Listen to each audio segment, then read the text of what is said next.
literally. Striker. Number 9. And Senator Wambua, Senator also from Kitui, and also Deputy Minority Leader in the Senate. So, have I left out anybody? No, we are there. Are you guys ready? Good. We actually make this statement further to the one that was issued by our party leader, the Honorable Raila Amolo Odinga, on the matter of the budget, very important matter, for which he received unnecessary criticism, some of them empty threats. So this is a statement by Azimio la Umoja One Kenya Coalition Party on June 14th, 2024, and entitled Kenya Kwanza Regimes 2024-2025 Budget Estimates and Finance Bill 2024 are a monumental betrayal of public trust.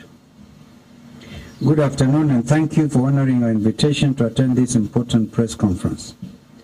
The Azimio la Umoja One Kenya Coalition Party convened to discuss the budget estimates 2024-2025 and the Finance Bill 2024, assessing the nation's overall condition and the impact of the Kenya Kwanza regime. We now wish to make the following announcement to the Kenyan public regarding our position on the two matters. On the number 1 item, budget estimates 2024-2025, in February, we informed Kenyans that the Kenya Kwanza's economic proposals, policies and plans were unsound, unrealistic, and unrectifiable. This regime's preference for self-interest over the nation's well-being is evident in the review of the 2024-2025 budget estimates.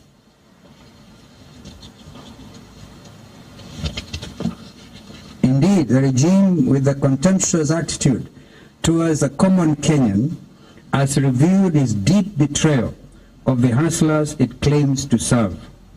The budgetary allocations do not promote economic growth, but betray Kenyans. This regime has concealed its true goals of maintaining an oppressive and equal system benefiting a select few elites under the illusion of progress. Kenya Kwanza's prioritization of selective shareholder financing or financial gain over the needs of Kenyan citizens is a shameful decision given the country's high living expenses, high poverty, and unemployment. Indeed, the regime's continued allocations to state departments and agencies that duplicate county functions exemplify a lack of concern for Kenyans' well-being. The budgetary process lacks transparency and accountability, indicating a government operating with impunity and disregard for consequences. Indeed, from the CSEs, PSEs to the chair of the House Budget Committee and the printed budget books, all have who or what should Kenyans believe. This is a continuation of KK's culture of duplicity and lies, to the point they have forgotten what lie they told Kenyans yesterday. The Kenya Kwanza regime's 2024-2025 budget, despite its lofty and imprecise private jets and transporting obscenely large delegations overseas in the name of benchmarking that they could not borrow or learn how these nation states have actually been reducing taxes to stimulate the economies and be able to create jobs. This is actually all of that benchmarking is short of puzzling. The headline in one of the UK papers, which is basically the elections are next month in the UK, and both the Conservatives and Labour are overdoing each other and showing which of the two formations will reduce taxes. And it is the opposite in our country. This, justly to please their Washington masters, is exemplified by the absence of genuine public consultation and supervision. And by Washington masters, of course, you also know that is where the Bretton Woods are actually based. Lest you think we are attacking any other regime, we are not. It is a contention that despite the budget estimate 2024-2025 hyperbole, flowery language, and complicated figures, it simply does not stimulate economic activity. It does the opposite and seeks to tax every adult Kenyan 24,000 shillings more, additional to all what we all know as, for example, the housing tax and the very lean pay slips. Ladies and gentlemen, this can only be termed as a reckless race to the bottom. I don't know how many times C.S. Ndungu repeated the words bottom up, bottom up. So became so boring. Kenyans have lost touch with that kind of phraseology. Do not take our word for it. These are some of the examples of increased expenditure. Number one, Office of the Executive President, 1.2 billion shillings. Office of the Deputy President, 678 million shillings.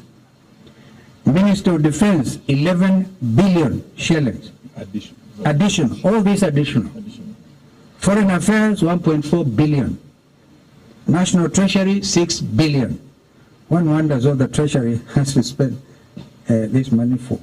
Minister of Transport, 1.3 billion. Minister of Cooperatives, 2 billion.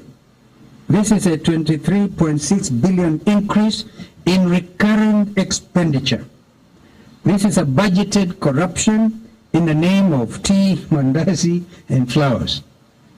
This is not development, but sheer eating. It's their time to eat, so they believe. Further, we highlight the following misplaced allocations. Number one, the National Treasury has 26 billion more in the name of development. Two, the State Department for Devolution has an increase of 2.6 billion in development expenditure. If this regime believes in the success of devolution, then these funds should form part of the equitable share to the county governments. Number three, the State Department of Housing has been allocated an additional 72 billion shillings. This is higher than that of 10 counties combined. What is the line item 1071 106600? Is it the sign of the beast? Some wonder. Strategic response. This is what it is. That particular line item is entitled Strategic Response to Public Initiatives. Strategic response to public initiatives. That comes to 2.5 billion shillings. If that is not budgeted corruption, what is it? Who amongst you learned members of the media and even learned friends in the legal fraternity can tell us what the meaning of strategic response to public initiatives? We estimate 1 trillion shillings as budgeted corruption for the next financial year. In light of these grievous transgressions, we as a coalition urge the international community, the civil society organizations, and concerned citizens, both at home and abroad, to stand in solidarity with Kenyans in condemning Kenya Kwanza's regime's blatant disregard for the public good. We call for quick action to bring those responsible for this breach of trust accountable and to lobby for a budgetary framework that prioritizes the needs and concerns of all Kenyans, not just the privileged few. Kenya Kwanza may have been successful in unveiling its punitive budget, but it has fallen short of its obligation to lead with honesty, with fairness, and compassion. Kenyans deserve better, and we will not stop fighting for them to be given the voice and direction they so richly deserve. On the Finance Bill 2024, as our second item, the Kenya Kwanza Regime's planned Finance Bill 2024 seeks to fund a 3.914 trillion budget through tax collection of 3.354 trillion shillings. This grandiose goal comprises several new and amended tax measures that will have a substantial impact on both individuals and businesses in our country. Azimio believes that Kenyans can only thrive if we stimulate the economy, not if we arbitrarily and consistently raise their tax burden. If the bill is passed as written, Kenyans must be prepared to give up their belts, or what remains of them, in the second wave of KK taxes. We know that ordinary Kenyans, Mamamboga, border riders, and the people of Mjengo and Kokoteni have nothing to gain from this bill, because Kenya Kwanza is targeting them for the second time with a double taxation plan that aims to increase taxes by approximately 24,000 shillings per 100 Kenyan per year. The majority of the tax measures in the 2024 Finance Bill are punitive in nature, with substantial consequences for Kenyans. For example, the new tax on motor vehicles proposes a 2.5% tax on the value of motor vehicles, with a minimum of 5,000 shillings and a maximum of 100,000 shillings, which, if adopted, will raise the cost of car ownership and result in higher insurance rates. It is predicted to have an impact on the transportation and logistics industries, thereby increasing the cost of living via a multiplier effect. The new withholding tax on digital marketplaces levies a 20% tax on non-residents and 5% on residents' income from digital marketplaces. This will raise tax compliance expenses for digital marketplace operators, perhaps leading to higher pricing for consumers as businesses pass on the tax burden. The proposed rise in excise duty on money transfer services from 15% to 20% will raise the cost of financial transactions, hurting both businesses and individuals who use these services daily. The significant economic presence tax, which proposes to replace the digital service tax with a 30% tax on non-resident digital service providers' taxable profit, calculated as 20% of gross turnover, will significantly increase the tax burden on digital service providers from 1.5% under DST, abbreviation for digital service tax, to an effective rate of 6%. This will deter digital companies from operating in Kenya, which could stunt the sector's expansion. Kenya's efforts to establish a circular economy to manage its waste and become a regional recycling hub will be further undermined by the recently proposed eco-levy environmental tax, which targets importers and manufacturers of specific products to set up waste management infrastructure. This new tax will duplicate the current levy mandated under Extended Producer Responsibility (EPR) scheme, and will also remove the incentive to increase investments in recycling waste products. Additionally, the eco-levy will be detrimental to Mwananchi, as it will increase prices for all plastic packaging materials, batteries, and hygiene products. For instance, the 150 shilling levy per kilogram of plastic packaging will increase the cost of a 400-gram loaf of bread by 9 shillings, from 65 shillings to 74 shillings. Increase 1 liter of cooking oil by 16.81 shillings, from 300 to 316.81. Increase of 1 kilogram of powder detergent by 30 shillings, from 200 to 230.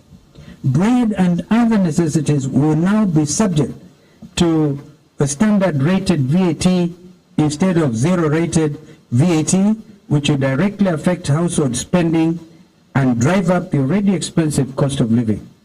As Azimio, we firmly believe that these are serious ramifications for Kenya's economy and standard of living if the bill is passed into law.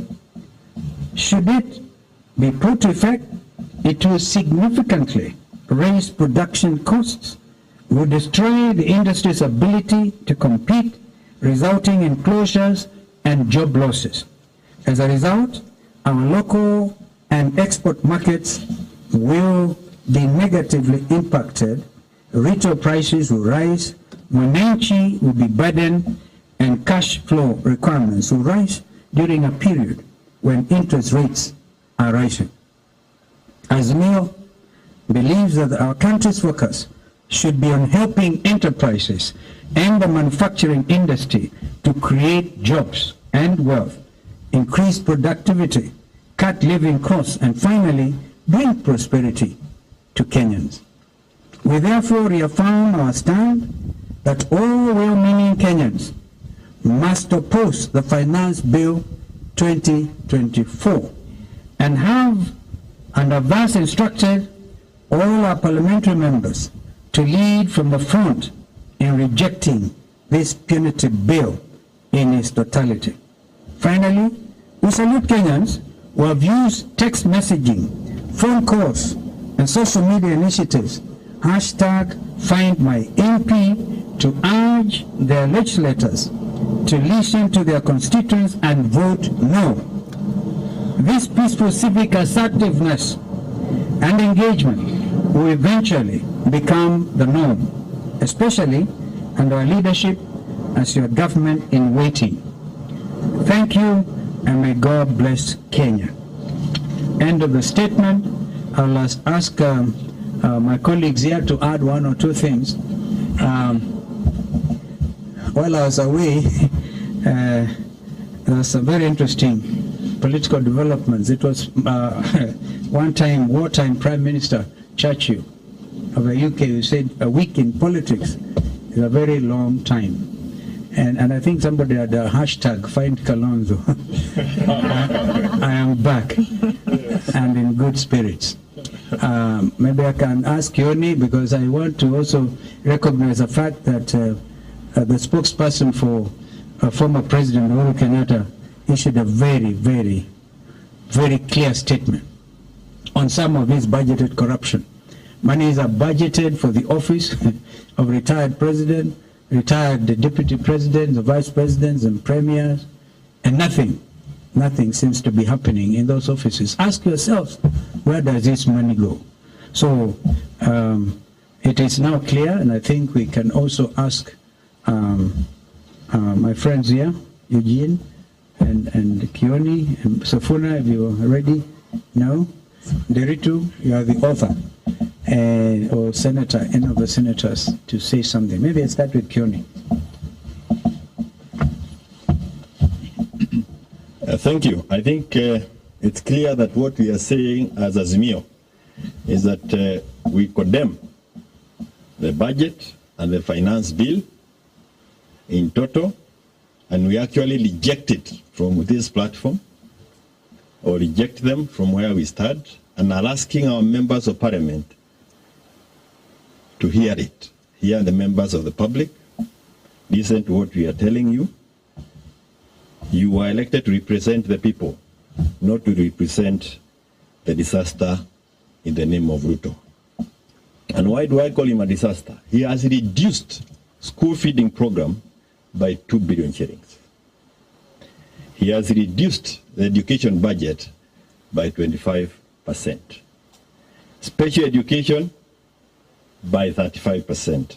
The primary education by 20%. We can actually see the return of provincial administration in full swing, to the point where the chiefs are now required to ensure that you have complied with your tax requirements. Back to the dark old days. I think it is important to also note that the special protection pesa wazee has been reduced by 3 billion shillings. We have 16 days to the end of the financial year or something like that, and you should be on the lookout for the mother of all times in terms of corruption. The stealing that will happen between now and the end of the financial year, it's something that if it was addressed the last time when you were budgeting and leading the finance bill, the burden that we have already gone through will not have been occasioned on Kenyans. Why? Because there are very many of the votes that have not been exhausted, and they will be doing everything else, including buying of shoes and belts, to ensure that they exhaust that money. His Excellency has mentioned about our former president. And I think what he was saying, in short, what I heard, is that in the last financial year, his office had been allocated something like 600 million shillings. Throughout that period, he had only received 28 million shillings. The balance had also been spent. And alikuwa nauliza, nani alikula? Wakenya waabiwe na waache kuambiwa kwamba alipatiwa.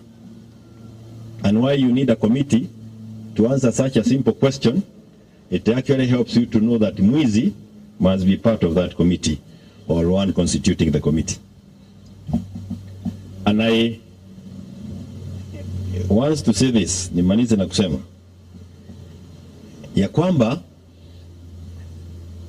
this double speak, wale ambao wako na magari msome vizuri.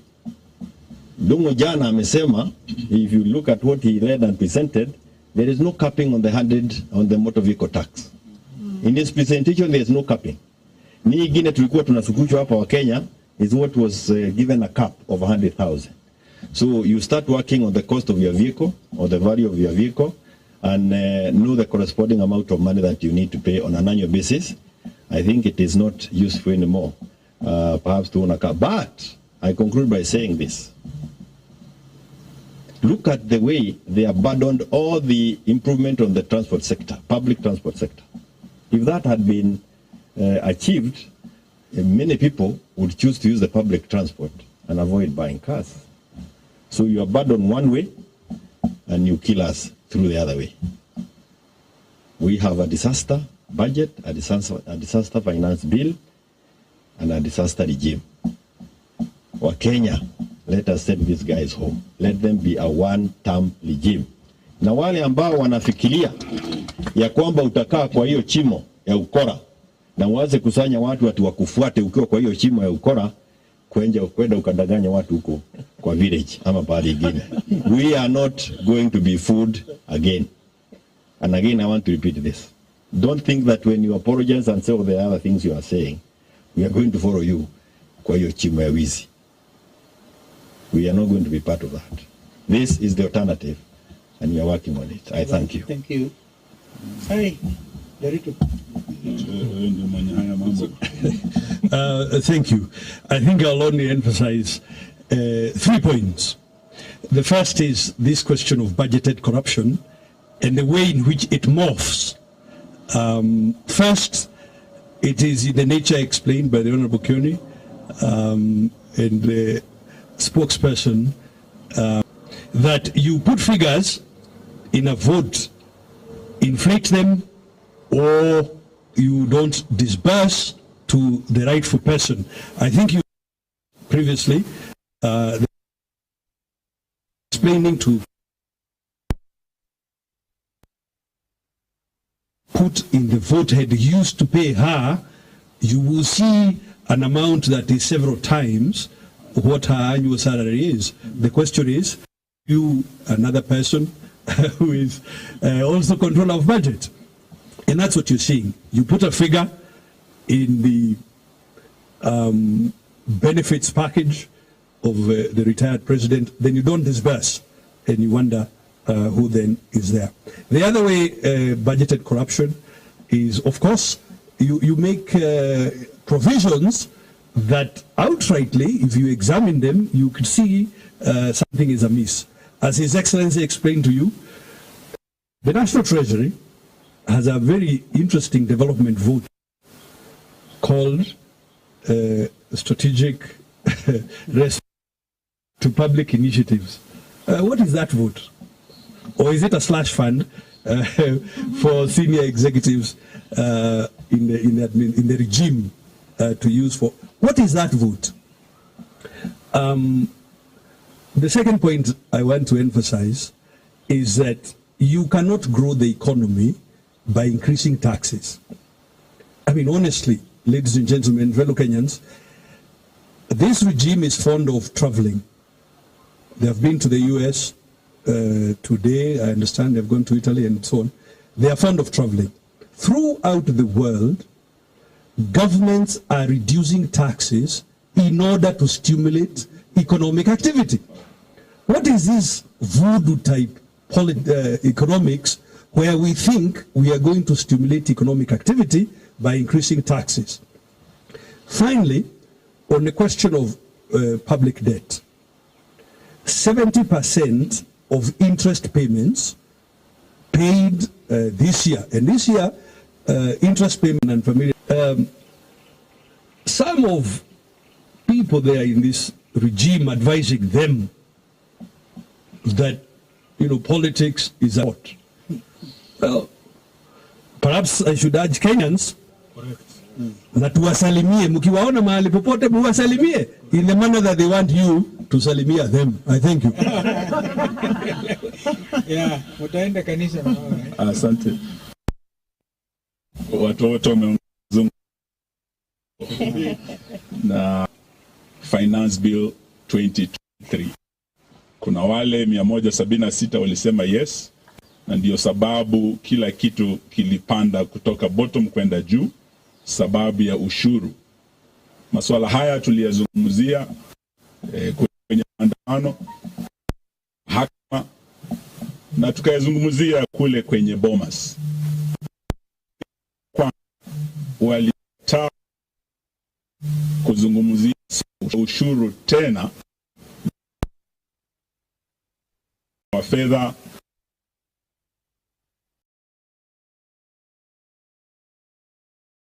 wabunge wetu. Wale 88 waliopinga mwaka jana, tuwataka tena wapinge huu mswada wa mwaka huu, sababu ndio mbaya zaidi. Na unaongeza ushuru, kama kwa mafuta mwaka jana waliongeza 16% kutoka 8%, VAT kwa mafuta.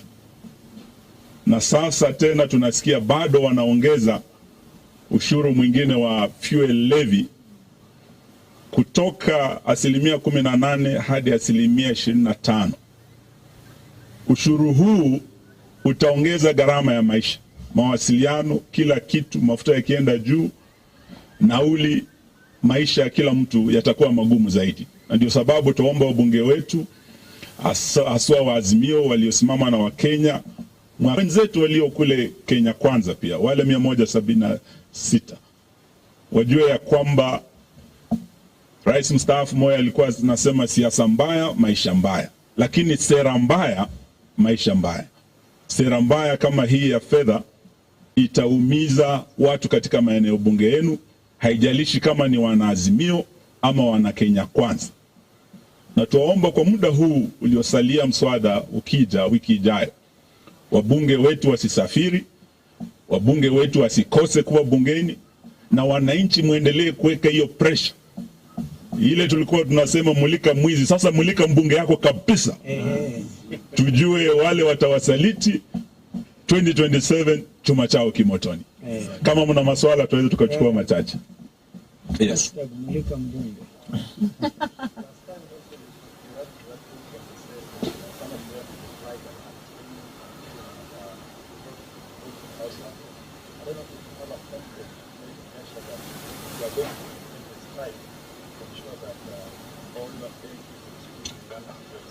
I think Senator Sifuna can take that on behalf of... yes, thank you. First, yes. All members of the National Assembly are to suspend any planned trips or any activities that would see them out of Nairobi for the duration of the consideration of the Finance Bill 2024, and that means from the date of tabling on Tuesday next week until a vote is taken. Now, last year, Your Excellency, you do remember that the coalition gave a position similar to the one that has been given this year again.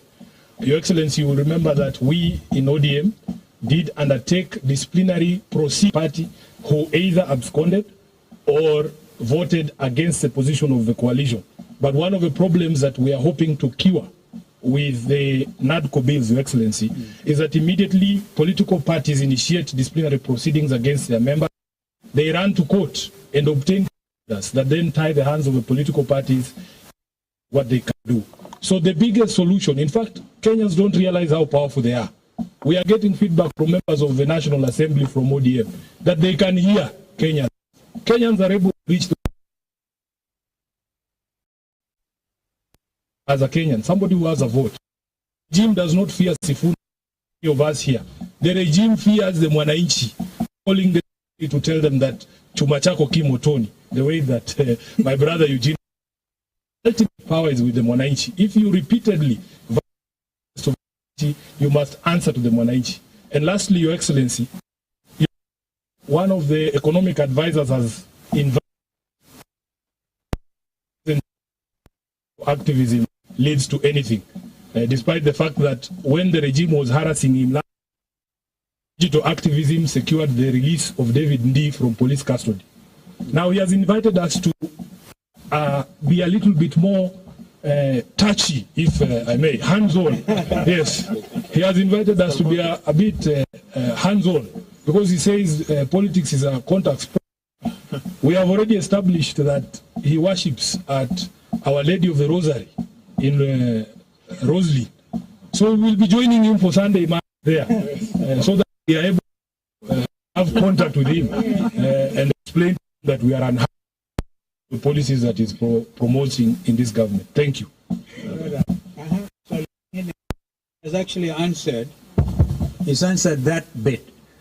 This digital activism is proving very effective. We will review our position as we go along. Yeah, last one.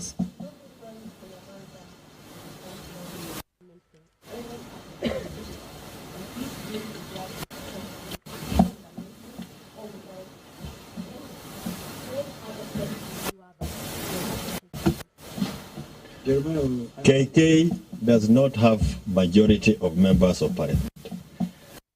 Through the budget and the finance bill, they stole members of parliament. And some of them were so cheap, like those in Jubilee, that they actually had no value. You see, they followed Gachagua. Gachagua is running out of that place. Now they don't know where to go. That's why we are saying, Wakenya, nyinyi ndio mko na nguvu. Ruto never intended to help anybody. And that is why he attacked multi-party democracy from day one, so that he can control parliament and do whatever he wishes. Wakenya wameona. And that is why they have started their own war against these fellas. Thank you. Thank you very much. I like that hands-on.